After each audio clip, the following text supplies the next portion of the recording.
Selamat pagi adik-adik. Pada kesempatan kali ini, kita akan membahas skill lab bedah mulut dan maksilofasial dengan topik pemeriksaan vital sign. Keterampilan pemeriksaan vital sign merupakan faktor penting untuk kelancaran penanganan pasien yang akan menerima suatu perawatan di klinik. Adapun tujuan dari keterampilan ini adalah tentang cara pemeriksaan vital sign pada pasien secara tepat dan benar.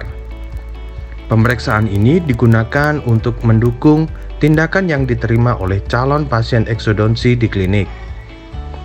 Harap diperhatikan video tutorial berikut ini agar adik-adik dapat melakukan prosedur umum dan teknik pemeriksaan vital sign dengan tepat dan benar. Selamat menyaksikan. Alat dan bahan. Stetoskop. Kenali bagian-bagian stetoskop mulai dari earpiece, arah dari earpiece, selang karet dalam keadaan baik, diafragma tidak sobek, arah lubang periksa mengarah ke diafragma. Pastikan stetoskop dapat berfungsi dengan baik dengan memakaikan earpiece ke telinga dengan arah yang tepat. Berikan ketukan lembut pada bagian diafragma, maka akan terdengar suara jelas pada earpiece. Sphygmomanometer. Kenali bagian-bagian dari sphygmomanometer, mulai dari balon karet pompa, keran pompa, selang karet, dan manset.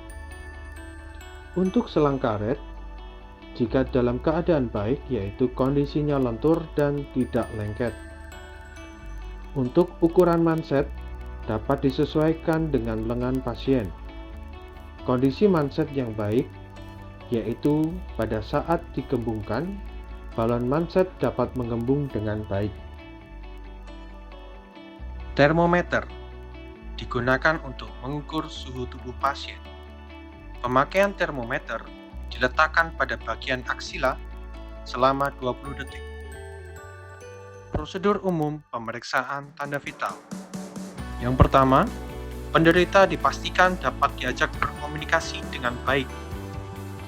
Yang kedua, posisi duduk penderita diatur pada posisi semi supine dalam jangkauan operator sehingga penderita akan merasa nyaman dan prosedur pemeriksaan akan lebih mudah dilakukan. Teknik pengukuran tekanan darah adalah sebagai berikut. 1. Pastikan suara ekstra di sekitar kita sedapat mungkin dikurangi.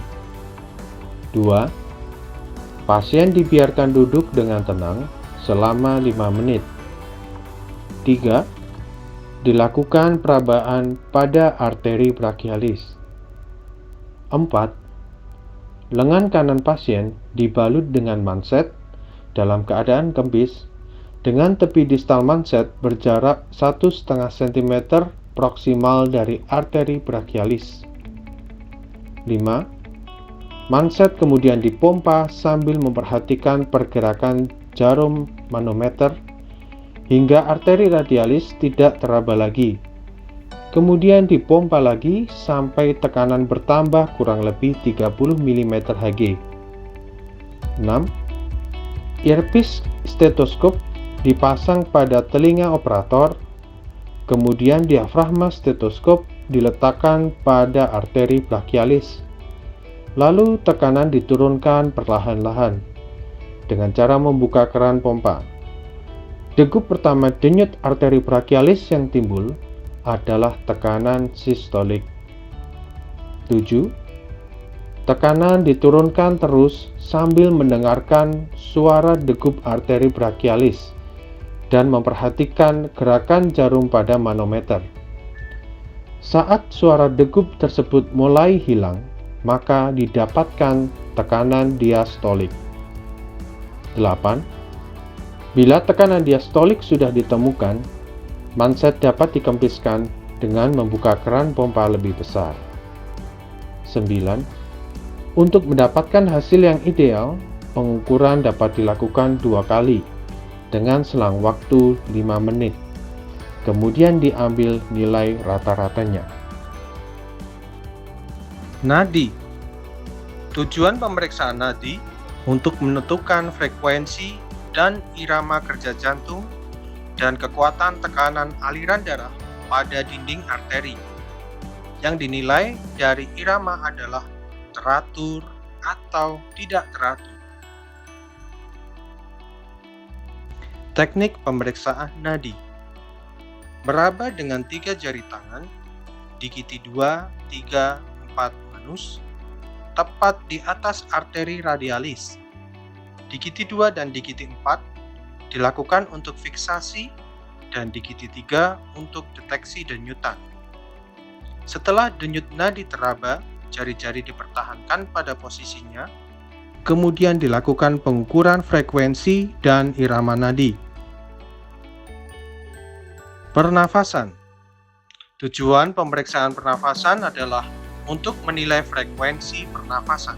Teknik pemeriksaan pernafasan adalah operator berdiri di belakang dan tanpa sepengetahuan pasien, kemudian dilakukan observasi sangkar dada, dihitung jumlah gerakan sangkar dada dalam 1 menit.